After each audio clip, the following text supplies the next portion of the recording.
Hello everyone, good afternoon. कैसे हैं आप सब लोग। तो गाइस, ये उस दिन का ब्लॉग है, कन्या पूजन वाले दिन का। मैं घर से निकल गई थी और मैं जा रही हूँ अपने मायके। मम्मी की मेरी तबीयत ठीक नहीं है, तो बस उन्हीं से मिलने जा रही हूँ। ज़्यादा दिन नहीं, बस देखो कब तक रुकती हूँ, कुछ पता नहीं। अभी आने का मैंने रिजर्वेशन नहीं कराया है और अचानक से जाना पड़ा, बल्कि अभी कोई टाइम नहीं था जाने का, क्योंकि दीपावली नज़दीक ही आ रही है। 4 तारीख की दीपावली है। घर की सफाई वगैरह कुछ भी नहीं हुआ है, पर क्या करें, जाना पड़ता है। हम लेडीज़ों को, हाउसवाइफ हों चाहे कोई भी लेडीज़ हों, ससुराल में भी देखना पड़ता है, मायके में भी देखना पड़ता है। तो अब हम आ चुके थे, पूरे रात भर का सफ़र रहता है। बरेली जंक्शन आ चुका था, तो बहुत ज़्यादा खुशी हो रही थी। जब हम मायके आते हैं तो बहुत ज़्यादा खुशी होती है। तो गाइस, ये जो ब्लॉग जो मैं मम्मी का कर रही हूँ, ये 2 दिन बाद का है। मैंने 2 दिन कोई ब्लॉग शूट नहीं किया था, और जब से मैं आई थी तो मम्मी का जो चेहरा वगैरह साफ़ करना था, वो सारा कुछ मैं कर रही थी। क्योंकि मैं आपको बताऊं क्यों आई थी। मम्मी के मेरे आँख का ऑपरेशन हुआ है, मोतियाबिंद का, जो कि मोतियाबिंद बहुत ज़्यादा उनका पक गया था, तो जिसकी वजह से कराना पड़ा। और 2 महीने से मम्मी टाल रही थी गीता की वजह से, क्योंकि गीता के घर में सास वगैरह कोई भी नहीं है, तो उनको देखना पड़ा गीता के लिए। तो गाइस, यहाँ पर मम्मी नहा तो लेती हैं, पर चेहरा गीला नहीं करना है बिल्कुल भी। तो मम्मी मेरी नहाकर आ चुकी थी इस वक्त, तो मैंने कहा लाओ चेहरा वाइप से क्लीन कर देती हूँ और थोड़ा सा क्रीम वगैरह लगा देती हूँ, क्योंकि स्किन उनकी बहुत ज़्यादा ड्राई हो रही थी। और मम्मी बहुत हंसी दिलवा रही थी इस वक्त कि मत लगाओ ये सब मेरे। तो मैंने कहा नहीं, मैं कर देती हूँ। देखो, बच्चे बूढ़े एक समान होते हैं, ये उम्र बड़ी वैसी होती है। पर मेरी मम्मी की अभी इतनी उम्र नहीं हुई है गाइस, वो सारा कुछ खुद से कर लेती। पर इस टाइम मजबूरी है। कभी क्योंकि काले चश्मा मैंने ये लगा के देखा, तो इसमें से बहुत धुंधला दिखाई दे रहा था। तो मैंने कहा कभी इनका हाथ उल्टे सीधे लग जाए। तो मैंने कहा जब से मैं आई हूँ तब से मैं मम्मी के कर रही हूँ। मम्मी कह रही है इतना प्रोडक्ट क्यों लगा रही हो मेरे। तो जो पहले की लेडीज़ें थी, तो वो कुछ भी नहीं लगाती थी ये सारा कुछ। मैंने कहा लाओ मम्मी लगा देती हूँ, स्किन काफ़ी ज़्यादा उनकी ड्राई हो रही है। तो गाइस, आगे चलो, मैं आप लोगों को लेकर चलती हूँ। Everyone, good morning. कैसे हैं आप सब लोग। आई होप आप सभी लोग बहुत अच्छे होंगे। तो गाइस, सबसे पहले तो मैं आप लोगों को ना सॉरी बोलना चाहती हूँ, क्योंकि आप लोगों के जो कमेंट हैं उनके रिप्लाई नहीं दे पा रही हूँ। पर एक एक करके मैं सारे जितने भी कमेंट हैं, कहीं चले तो जाएंगे नहीं, एक एक कमेंट का मैं रिप्लाई दूंगी। थोड़ा सा लाइफ को सेटल होने दो, मतलब कुछ भी व्यवस्थित नहीं चल रहा है। जैसे आपने देखा होगा, कन्याओं को खिलाने के बाद में तुरंत ही तैयारी करी, तुरंत ही। जैसे ये तो नहीं था कि हाँ मुझे अचानक से पता चला, पहले से थी। पर जैसे हर चीज़ शो नहीं करते हैं हम लोग यूट्यूब पे, तो रिजर्वेशन मेरे हस्बैंड ने करा दिया था। फिर भी आप लोगों ने देखा होगा, सुबह से मेरा रूटीन कन्याओं को खिलाना, और फिर उसके बाद में तुरंत ही मैंने पैकिंग करी अपनी सारी, क्योंकि 2 बजे हमको निकलना था वहाँ से, 2-2:30 बजे निकलना था। तो जल्दी जल्दी सब कुछ, ननद भी आई हुई थी, सबका सब कुछ करना, फिर आना थोड़ा सा मुश्किल हो रहा है अभी। और इसीलिए ब्लॉग मेरा एक एक दिन के गैप से आ रहा है आप लोगों के पास में। तो चलो, मैंने मम्मी का सारा कुछ कर दिया है, और अब फटाफट से मैं फ्रिज क्लीन करती हूँ, क्योंकि मुझे ये लग रहा है कि मैं जब यहाँ आई हूँ, दीपावली अभी आने वाली है। आज 17 तारीख हो गई है, आज 16 है कि 17 अनायशा।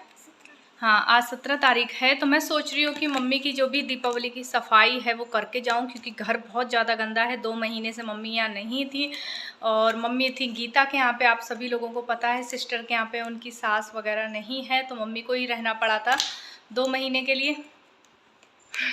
तो गाइस, घर बहुत ज़्यादा गंदा है, और मुझे 1 हफ़्ता ही बस रुकना है। 1 हफ़्ते से कम मुझे यहाँ रुकना है। तो मैं सोच रही हूँ डेली डेली जितना घर है, जितनी हो सके मैं पूरी क्लीनिंग घर की करके जाऊँ, क्योंकि मम्मी से होगा नहीं। धूल मिट्टी बिल्कुल जाना नहीं चाहिए। आप लोगों ने देखा होगा, चश्मा बिल्कुल लगाए रहना है, आँख का ऑपरेशन हुआ है, तो इसी वजह से मम्मी बेचारी कर नहीं पाएंगी। आप लोग सोचोगे भाभी, तो भाभी है नहीं इस वक्त यहाँ पे। तो मैं सोच रही हूँ मैं सारा कुछ करके जाऊँ। फिर मुझे घर की भी करना है, घर पे तो कुछ भी नहीं हुआ है अभी तक, तो घर की भी क्लीनिंग करना है मुझे। तो चलो फटाफट से, मैं टाइम वेस्ट नहीं करती हूँ। फ्रिज बहुत ज़्यादा गंदा है, तो मम्मी कह रही पहले फ्रिज कर दो, क्योंकि उसमें सामान वगैरह रखते हैं ना, तो इसलिए पहले पूरे फ्रिज में फंगस लग गया है, ब्लैक वाइट सारे, क्योंकि 2 महीने से बंद था। और पता नहीं क्यों मम्मी कह रही थी गलती से बंद कर गए थे, वैसे करना नहीं चाहिए। तो चलो, तो गाइस अभी आपको दिखाती हूँ मैं इस फ्रिज का हाल। पहले ऊपर देख लो कितनी ज़्यादा धूल है। तो ये कपड़ा वगैरह भी मैं सारा कुछ धुलने के लिए मशीन में डाल दूँगी। और फ्रिज का हाल देख लीजिए आप, इतनी ज़्यादा फफूंद लगी हुई थी, इतना ज़्यादा ब्लैक हो गया था। मम्मी कह रही थी, भूल गई थी, क्योंकि मम्मी के जाने के बाद में ना घर का कलर हुआ था जो कि पापा ने कराया था। तो उस वक्त जो कलर वाले भैया वगैरह आए थे तो उन्होंने क्या बटन ऑफ कर दिया था, और जो भी इसमें सामान है वो निकालना है बाहर। पहले तो मैं ये सोच रही थी, भगवान ये फ्रिज मम्मी मैं तो नहीं कर पाऊँगी साहब, इतना ज़्यादा गंदा था। फिर मैंने सोचा मुझे ही करना है तो चलो कर लेते हैं, मेहनत थोड़ा सा लग जाते, क्योंकि इतना गंदा तो शायद मैंने मेरे घर पे कभी भी नहीं हुआ होगा, क्योंकि रेगुलर करते रहते हैं। और इसकी वजह से मेन क्या बटन बंद कर दिया था ना, तो जिसकी वजह से और ज़्यादा गंदा हो गया था ये। तो चलो फटाफट से मैं इसको क्लीन कर लेती हूँ, सारा कुछ इसमें का जो सामान है वो निकाल लेती हूँ।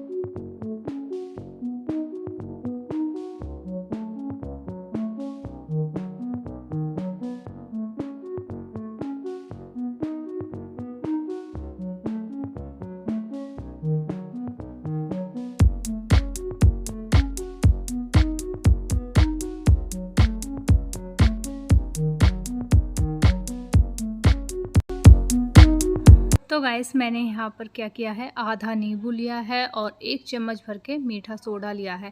और इसको लगाने के बाद जो भी फ्रिज में स्मेल वगैरह थी ना वो भी चली गई, और फ्रिज इतनी जल्दी साफ़ हुआ कि मुझे खुद को यकीन नहीं हो रहा था कि मैं इसको किस तरीके से करूँगी, क्योंकि ज़्यादा पानी का यूज़ कर नहीं सकते थे। तो अभी आप लोग देख सकते हैं, मैं आपको ना जल्दी जल्दी दिखा रही हूँ जिससे आप लोग बोर ना हो, ब्लॉग बड़ा ना हो। तो देख सकते हैं पूरा जो फ्रिज है मैंने कितना ज़्यादा क्लीन कर दिया है। मेहनत थोड़ी सी लगी, 20 से 25 मिनट लगे सिर्फ इसको साफ़ करने में। अभी जो इनके पार्ट्स हैं फ्रिज के वो मैंने अभी नहीं किए हैं, तो उनको भी करना है। और ज़्यादा ना इधर आपको आवाज़ आ रही होगी तो उस पर ध्यान मत देना, क्योंकि घर में बहुत ज़्यादा लोग इकट्ठे हैं इस वक्त, मम्मी को देखने आ ही रहे हैं सारे लोग। तो यहाँ पे मैंने ना सारे पार्ट निकाल के रख दिए थे कि इनको भी मैं वॉश कर लेती हूँ। देख सकते हैं ये भी बहुत ज़्यादा गंदे हो गए थे। तो ये ना नल लगा हुआ है, हमारे यहाँ यूपी में ना पानी की बिल्कुल भी कमी नहीं होती जितनी एमपी में पानी की कमी है। तो नल लगा रहता है, समरसेबल होता है, बोरिंग सारा कुछ होता है। तो मैं ये जो गली है ना, तो यहीं पे कपड़े धोने की मशीन भी रखी हुई है, नल भी लगा हुआ है। तो यहीं पे बर्तन वगैरह जब ज़्यादा एक्स्ट्रा हो जाते हैं तो यहाँ आ जाते हैं, नहीं तो बर्तन तो किचन में ही धुल जाते हैं। तो मैंने कहा चलो इन पार्ट्स को किचन में नहीं धुलेंगे, यहाँ धो लेते हैं। और पूरा फ्रिज क्लीन करने के बाद में फिर मैं ना ये अलमारी साफ़, तो गाइस मैं यहाँ पर अलमारी साफ़ करने लगी, और ये भी काफ़ी ज़्यादा गंदी थी। देख सकते हैं साइड में चूहों ने कितनी ज़्यादा मिट्टी निकाल दी थी साइड से। तो चलो मैं फटाफट से ये अलमारी साफ़ कर लेती हूँ। और अभी खाना खाया ना तो हिचकी आ रही है।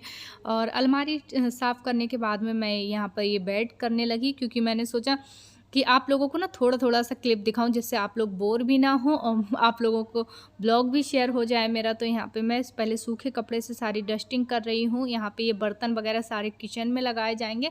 पहले चूहे बहुत थे ना, तो मम्मी ने यहाँ पर ये बर्तन वगैरह रख दिए थे, तो ये सारे बर्तन निकाल लूँगी यहाँ से। और ये आरओ रखा हुआ है जिसका कुछ पार्ट में कमी आ गई है, तो इसमें रख दिया था। और कुछ ये कपड़े वगैरह जो कुछ मैं मेरे भी कपड़े यहाँ पर रख के जाती हूँ हमेशा, कि लाना ना पड़े वहाँ से ज़्यादा। तो बच्चों के भी कुछ ना कुछ यहाँ पर रहते ही हैं, जैसे मेरी कुछ थोड़ी बहुत गोल्ड ज्वेलरी भी यहीं पे रहती है कि मुझे लाना ना पड़े। तो थोड़ा बहुत मैं अपने मायके में भी रखती हूँ पहनने के लिए, जिससे बार बार इतनी दूर से आना जाना ठीक नहीं रहता है। तो चलो मैं आपको दिखा देती हूँ। एक जगह मैंने उधर वाला बेड साफ़ कर दिया है, और बस इधर साफ़ करना है, सारे बर्तन वगैरह निकाल दूँगी। तो सारा कुछ क्लीन करने के बाद में मैं यहाँ पर पोछा लगा रही हूँ। आप लोग देख सकते हैं कितना ज़्यादा क्लीन हो गया है। और मैं बताऊँ आज आपको, आज मेरा रविवार का फास्ट भी है। तो मम्मी डांट भी रही थी कि मत कर गौरी, मत करो इतना, पर मैंने कहा नहीं चलो कर देती हूँ। और मम्मी बैठी हुई हैं, पापा से बातें कर रही हैं। तो इस वक्त मेरी चाचा की बेटी आ गई थी, तो उसने मेरे लिए पराठे बनाए हैं। तो मैं यहाँ पे मीठे दही से पराठा खा रही हूँ। और बरसात ना बहुत ज़्यादा बादल हो रहे थे, और इसके बाद जब मैं वॉइस रिकॉर्ड कर रही हूँ ना, इससे पहले बहुत ज़्यादा बारिश हो चुकी थी, तो बहुत ज़्यादा नुकसान भी हुआ है। तो चलो मैं यहाँ पे खा लेती हूँ, और मिठाई खा रही हूँ मैं क्योंकि हम लोग मीठा खा लेते हैं, मीठे के खवैया हैं हम लोग बहुत ज़्यादा। वैसे इतना मीठा खाना नहीं चाहिए। अब जाके मैं कहीं फ्री हुई हूँ, शाम के 4 बज रहे हैं, 3 बजे फ्री हो गई थी। फिर खाना खाया आज, क्योंकि रविवार का मेरा फास्ट है, तो लेट गई थी फिर खाने के बाद में। और अभी मैं लेटी हूँ अपने भाई के रूम में, जहाँ उसका सारा कुछ सामान रखा रहता है, यहीं पे लैपटॉप वगैरह, क्योंकि अभी उसका वर्क फ्रॉम होम चल रहा है। और मैं आपको बताऊँ, बारिश इतनी ज़्यादा तेज़ है, एक सेकंड, पीछे का दरवाजे तो देख सकते हैं बारिश। ये जो भैया का रूम है ना, उसके पीछे का रूम है। अरे बाप रे, तो दिखाऊं।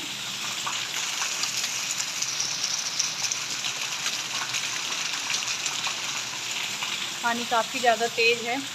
और ना मम्मी बता रही थी कि किसान लोगों का बहुत ज़्यादा नुकसान हुआ होगा और हो भी गया होगा, क्योंकि हमारा भी नुकसान हुआ है। मम्मी बता रही थी, मुझे तो इतना पता नहीं है। जब वो बता रही थी, बात कर रहे थे, तब मैंने सुना था कि जो धान थे वो कटने थे और कुछ खेत में पड़े भी थे, तो वो सारे ख़राब हो जाएंगे अब। तो गाइस चलो मैं अपने ब्लॉग का यहीं पे एंड करती हूँ। कैसा लगा आज का ब्लॉग, क्योंकि आज मेरा फास्ट भी है रविवार का, तो मेरी बैटरी थोड़ी सी लो हो गई है काम करते करते। अब मैं ना बहुत ज़्यादा थक गई, तो मैं लेटी हूँ। और मैंने ना ये गरम स्टॉल ओढ़ ली है अपनी, क्योंकि मुझे इतनी ज़्यादा ठंड लगने लगी। जैसे ही बारिश हुई ना, मुझे ठंड लगने लगी। तो चलो, एक जाते जाते लाइक ज़रूर करना, चैनल को सब्सक्राइब, और बहुत जल्दी सारे कमेंटों का रिप्लाई करूँगी। आपके कमेंट पढ़ जरूर रही हूँ, पर रिप्लाई नहीं दे पा रही हूँ, क्योंकि रिप्लाई ना अच्छे से दो, एक शांति सुकून से, तो ज़्यादा अच्छा लगता है। तो चलो मैं अपनी वीडियो का यहीं पर एंड करती हूँ और चलती हूँ बाहर की तरफ, मम्मी के पास।